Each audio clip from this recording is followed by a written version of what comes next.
Next question comes from Sukant Singh. Thanks, Tony.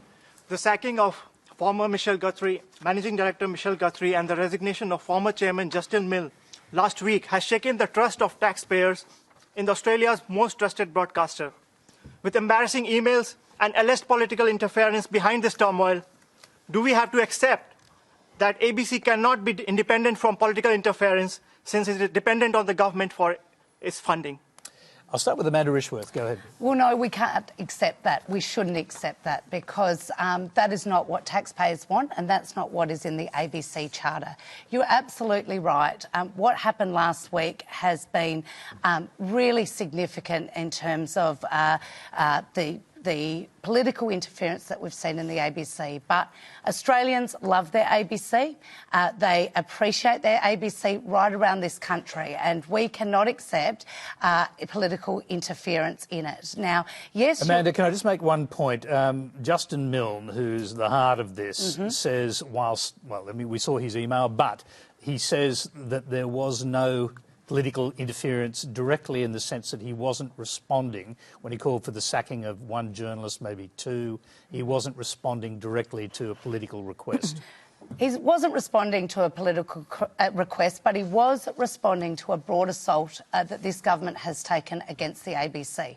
Whether that be the funding cuts, whether that's the motions around the country and Liberal Party councils calling for the privatisation, whether that's the string of emails that Mitch Fifield and a range of people have sent off, there has been a broad assault on the ABC by this government. And of course, we need to get to the bottom of what made Justin Milne feel that he had no choice but to put in an email, it's the ABC or it's Emma Alberici. Because he was put there as the Prime Minister's mate. Well, that's the reality. Before we hear from you, Sarah, I want to hear from the government representative, Simon Birmingham. So, you know Malcolm Turnbull very well. You're a loyal supporter of his. Can you imagine him sitting there telling his friend Justin Milne that he was extremely angry with what had been said or reported by certain ABC journalists? Can you imagine him doing that? Look, I can imagine Malcolm, as indeed he said and did publicly and officially, using the complaints processes that are there. The ABC is required to be accurate in its reporting as well. And just because it happens to be the public broadcaster doesn't excuse it when it gets something wrong. In fact, it's held to a higher account and expectation in that regard in terms of actually having accuracy in terms of its public reporting.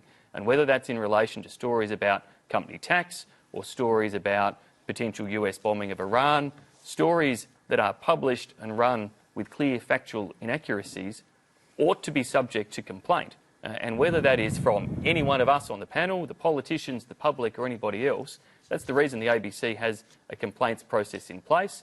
Simon, is it appropriate and would it have been appropriate for the Prime Minister to go directly to the chairman of the ABC and relay that anger? Tony, because that's what appears to have been retailed in the email. But, Tony, you yourself just quoted Justin Milne in saying that there was no political pressure in terms of his actions. Yes, but here's what he said in the email that he sent to the Managing Director, and I'll read it out to you. They fricking hate her. She keeps sticking it to them with a clear bias against them. They are tarred by her brush. I just think it's simple. Get rid of her. My view is we need to save the corporation, not Emma. Now, how could the Managing Director and friend of the Prime Minister have the impression that the corporation's future was at stake if this journalist was not sacced? Well, that's a question for Chairman, Justin Milne as to what influenced his thinking and his view.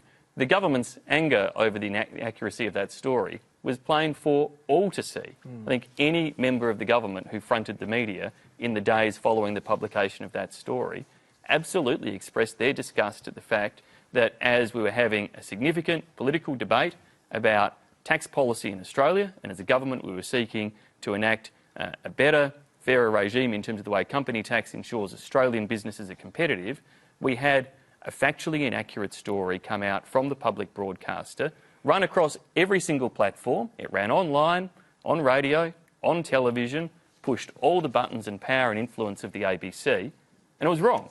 And it wasn't, of course, the only story where there were inaccuracies. that have Let me built just up over a clear period this of up. time. Do you regard that as a sacking offence? I think that is rightly a matter for the ABC management. Right. And would you... And that's would what, you and have that's been what the comfortable? ABC Would you have been comfortable guarantees. the Prime Minister relaying directly his anger about that story to the chairman of the ABC, Justin Milne, who then said to the managing director, they want her sacked, effectively? Well, Justin Milne, and you've acknowledged this, says he wasn't acting under any political pressure. He obviously had his opinions and his views, and they're the views that he put. But the board and the ABC has statutory independence from government. The managing director has statutory hiring and firing independence when it comes to you, Tony, and every other staff member of the ABC. Government can have all the opinions in the world that it wants, but it doesn't actually have the power to enforce any of those things. OK, Sarah Hanson-Young, and let's bear in mind that today one of your crossbench senators, Tim Storer, has come up with an idea of completely changing the way board members, by legislation, are appointed to the ABC. Well, I do think we need to make sure there's a proper independent process of appointing board members. You can't just stack the whole ABC board with your mates if you're the government, and that's effectively what has happened. There was a process. There's a panel that's meant to select people. What this government did was they went, oh, no, we don't want to take any of the people you've put forward, so we'll pick our own. Except that's wrong. Justin Milne was on the panel's list of recommendations. Well, good mate of the Prime Minister's. Facts would be helpful there, Sarah. A bit like with ABC journalists, facts would be helpful. The fact is... It has been reported today, incidentally, that 5 of the appointments to the board, of the recent appointments to the board, 5 out of 8. Were not part of the panel's recommendation, but were chosen by the minister in spite of the panel's recommendations. I don't know whether that's true, but that's been reported. 5 out of 8, and then Justin Milne was a good mate and a business colleague of the former Prime Ministers. But I want to go back to his appointment was also welcomed by the Labor Party at the time. Honestly, Simon, as being highly qualified for the job. Let's not defend him anymore. He's fallen on his sword because he knows he's stuffed up. That's the reality.